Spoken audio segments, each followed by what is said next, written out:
Your neighbor paid $20,000 to put solar panels on his roof. He was told he would be energy independent. And then the first winter bill came, and he still owed the power company money. He sold them his summer sunshine at their cheap price, and they sold it right back to him in December at their expensive price. And somehow, at the end of the year, the man with $20,000 of panels on his roof was still writing a check to the utility every single month. Now let me tell you about my workshop. There is one solar panel leaning against the south wall of my barn. There is one battery sitting on a shelf inside, about the size of a small cooler. That one panel and that one battery run the lights and a couple of tools in my shop, and they have done it for years. I have never paid a power bill in my life. Not because I am Amish and we simply do without, but because we long ago figured out something about solar that the man who sold your neighbor those rooftop panels will never tell him. My name is Elias Yoder. I am Amish and I farm here in Lancaster County, Pennsylvania. All over my county and over in Holmes County, Ohio, you will find Amish families running solar on the barn, on the buggy, on the water pump, on the chicken house. We are not connected to the power company. We never have been. And our setups cost a small fraction of what your neighbor paid, because we never once bought the part that costs the most and does the least.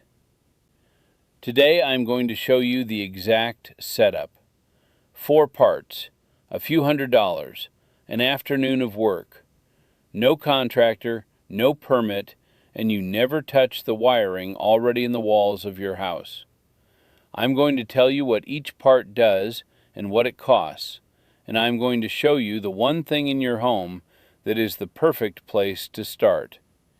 And I'm going to tell you the part that ought to make you a little angry, which is that this simple, cheap, durable way of using the sun was quietly pushed aside, not because it stopped working, but because there was no way for anybody to make money off you with it.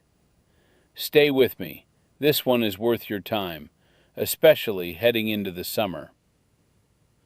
Let me start with what your neighbor actually bought, because once you understand that, the rest of this makes sense. When most folks put solar on their house today, they buy what is called a grid-tied system. Here's how it works. The panels up on the roof make electricity. That electricity runs into a big box called an inverter, which changes it into the kind of power your house uses. And then, and this is the important part, it connects straight into the power company's own wires.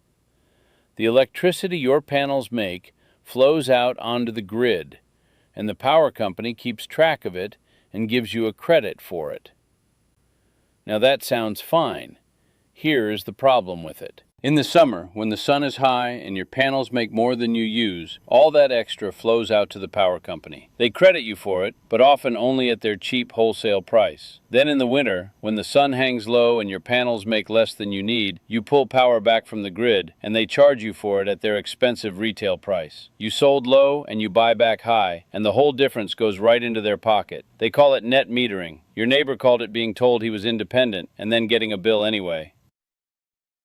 And think hard about what that $20,000 actually bought him. The panels themselves are maybe a third of it. All the rest is the big inverter, the grid tie equipment, the permits, the licensed installation, the financing. Most of that cost exists for one reason only, because the system has to talk to the power company's grid. You paid, in other words, for the privilege of becoming a tiny unpaid power plant for the utility, using your roof, your money, and your sunshine to make electricity they then turn around and sell right back to you. That is not independence. That is just a longer leash. We do it a completely different way. And the difference is not some fancy technology we have that you do not. The difference is that we refuse the one thing that whole expensive arrangement is built around. We refuse the wire that ties us back to the power company.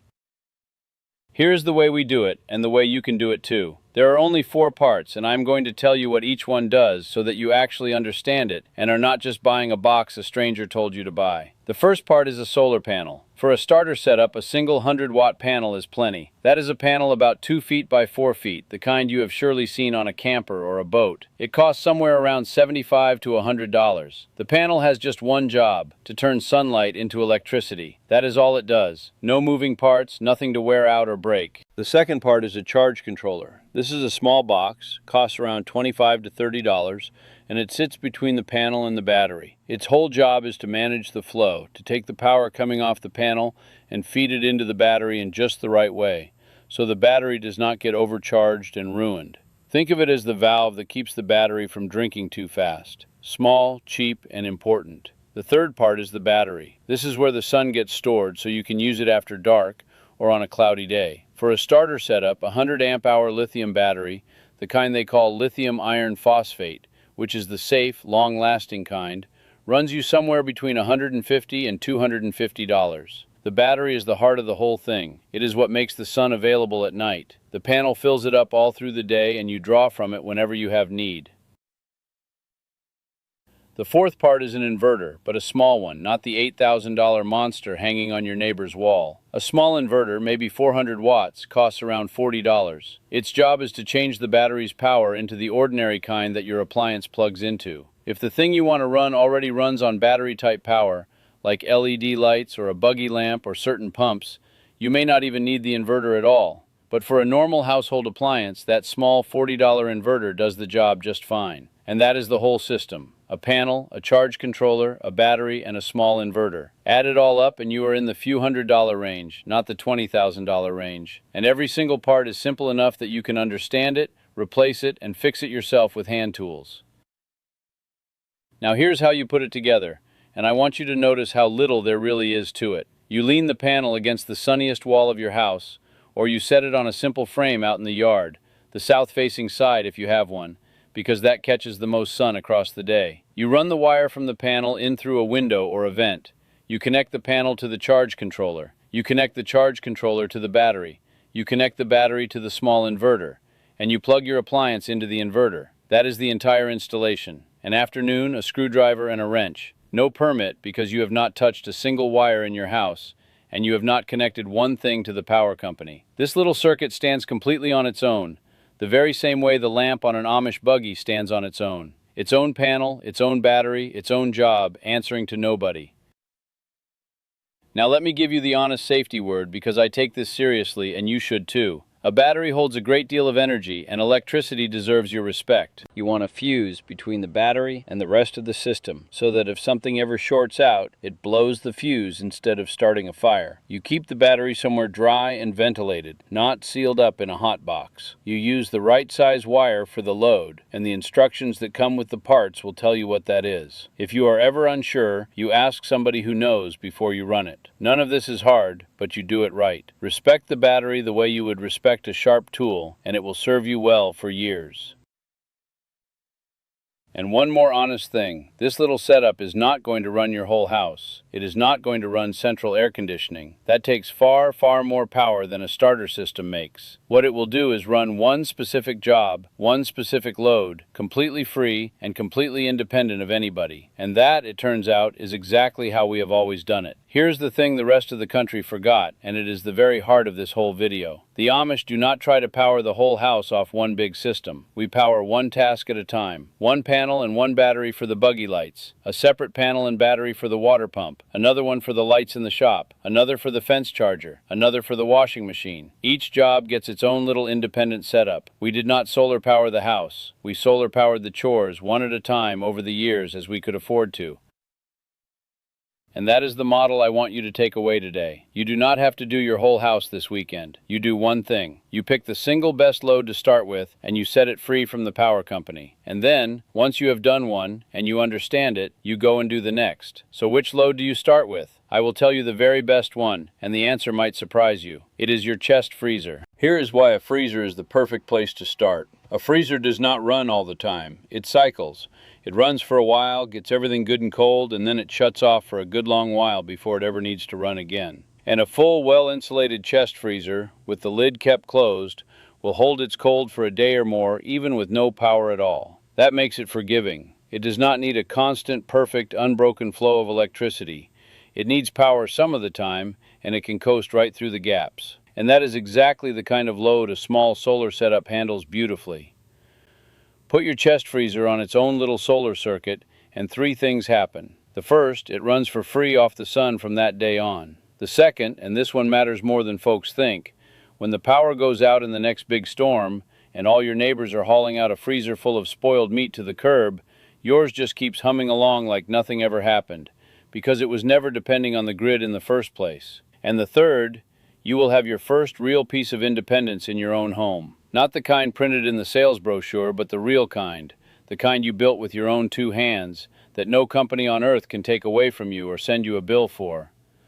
I will tell you a short story on that. 2 winters ago, a bad ice storm came through our township and took the power down across the whole valley for the better part of a week. An English neighbor of ours, a good man, came walking up our lane on the third day, and he told me he had just carried $200 of beef and venison out to the burn pile because his freezer had gone warm and everything in it had spoiled. And he stood there in my barnyard and he looked at the one little panel leaning against my south wall, quietly filling its battery in the gray winter light, and he asked me how much a setup like that would run him. I told him the truth, about $300 and an afternoon. He had spent nearly that much just on the meat he threw away. He went home and built one the next month, and he has told me since that it was the best $300 he ever spent on that house. That is the difference. Not the day the sun shines and everything is easy. The day the grid goes down and everybody else is throwing food away. And once you have done the freezer, you will start looking at every other plug in your house a little differently. The spare refrigerator out in the garage, the pump on the well, the lights on the porch, the fan out in the shop. Every one of them is a candidate. Every one of them can be set free, one at a time, the very way we have been doing it for decades. There is a real solar business up in my part of Pennsylvania, an Amish company over in Gordonville called Belmont Solar. The man who speaks for them put it about as plainly as it can be put. He said the Amish system is really simple. A couple of panels and a battery. That is the whole of the engineering of it. A couple of panels and a battery. Now hold that next to the 40-page proposal the salesman left leaning against your neighbor's door. The financing agreement, the interconnection contract with the utility, the production guarantee, the inverter warranty that happens to run out right around the time the panels start to fade, the monitoring app for your phone, the customer service line that never once picks up. The Amish skipped every last bit of that. We kept the panel and the battery, and we threw the contract in the stove. And I want to be fair and honest with you here, because that is the only way any of this is worth doing. Practices do differ between Amish communities. In my community, we allow solar like this: off-grid, our own panels, our own batteries, for our own tasks. The stricter orders do without even that, and I will tell you plainly that even our way is not magic. The batteries do not last forever. A good lithium battery might give you a decade or more if you treat it right, and then you replace it. Cloudy stretches mean you size your system with a little room to spare. This takes a little learning and a little tending, but it is simple learning and simple tending, the kind that any person willing to try can do. And once it is set up, it mostly just works, quietly, on the free light that falls out of the sky every single day of your life. Now I want to take a moment because this is the part that matters the most, and it is bigger than freezers and batteries. Think about who profits from the way your neighbor was sold his solar. The panel maker profits. The inverter maker profits. The installer profits. The financing company profits for 25 years. And the power company itself profits because even with all those panels up on his roof, your neighbor is still tied to their wire, still paying his connection fees, still buying back his own sunshine at their price. Every single party in that arrangement makes money, except the one man who paid for all of it. A simple panel and a battery running a freezer down in your basement makes nobody any money but you. There is no contract. There is no monthly payment. There is nobody standing in the middle taking a cut off the top of the sunshine. And that, not one thing about how well it works, is the real reason you have never once heard a salesman recommend it. There is no salesman because there is nothing to sell. You buy 4 parts, one time, and you are done. You cannot build a 25-year business around a man who only needs you the once. It was not banned. It was not made illegal. It was just quietly left out of the conversation, pushed off to the side while all the money and all the advertising went pouring into the expensive way.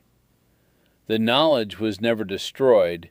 It was just outshouted, drowned under 100 advertisements for the version that somebody could profit from.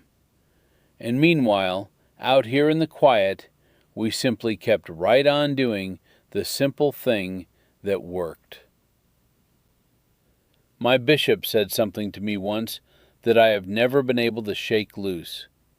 He said the English think we refuse the machine. We do not refuse the machine. We refuse the wire that ties us to the man who owns the machine. A diesel engine is fine. We own it outright, and we can buy the fuel for it from 100 different sellers. A solar panel and a battery are fine. The sun belongs to no man, and the battery sits there on our own shelf. But a wire running back to a company in an office somewhere, a company that decides the price and writes the contract and sends the bill, that is the thing we will not have. Not because we fear it, but because we have seen what it costs a man, in dollars, and in something deeper than dollars, to depend on a thing he cannot control and cannot fix with his own hands. That is the whole of it. The freezer is just where you start. So here is what I want you to do going into this summer. Pick one load. I would start you with the chest freezer, but it is your house. Maybe it is the refrigerator in the garage. Maybe it is the well pump. Maybe it is the lights on the porch. Pick one. Buy the 4 parts. A 100-watt panel, a charge controller, a 100-amp-hour lithium battery, and a small inverter, plus a fuse and the right wire. A few $100 all told. You could have every bit of it in the trunk of your car by the weekend. Lean the panel against your sunniest wall. Run the wire in. Panel to controller, controller to battery, battery to inverter, appliance into the inverter, and the fuse on the battery. An afternoon of quiet work. And when you plug that freezer in, and you stand there and watch it run on nothing at all but the sunshine hitting the side of your wall, you are going to feel something you have not felt about your own house in a very long time. You are going to feel like you own a piece of it again. Tell me down in the comments, which load would you set free first? The chest freezer? The well pump? The workshop? The porch lights? Or something I have not even thought of? Be specific, because the next video I am putting together walks through 3 of these builds step by step, with the actual wire sizes and battery sizes for each one. And what you tell me is going to decide which ones I do first. I read every single comment. Next time, I am also going to show you how my family keeps food cold all summer long, down in the root cellar, with no electricity at all. The old way, with the earth and the cool and a little water, doing the very work that a refrigerator does. It pairs with everything I showed you today, and it is older than any battery ever made. Until then, lean a panel against your wall, set one thing free, And remember that the people who built this country with their hands knew things we are only now just starting to remember.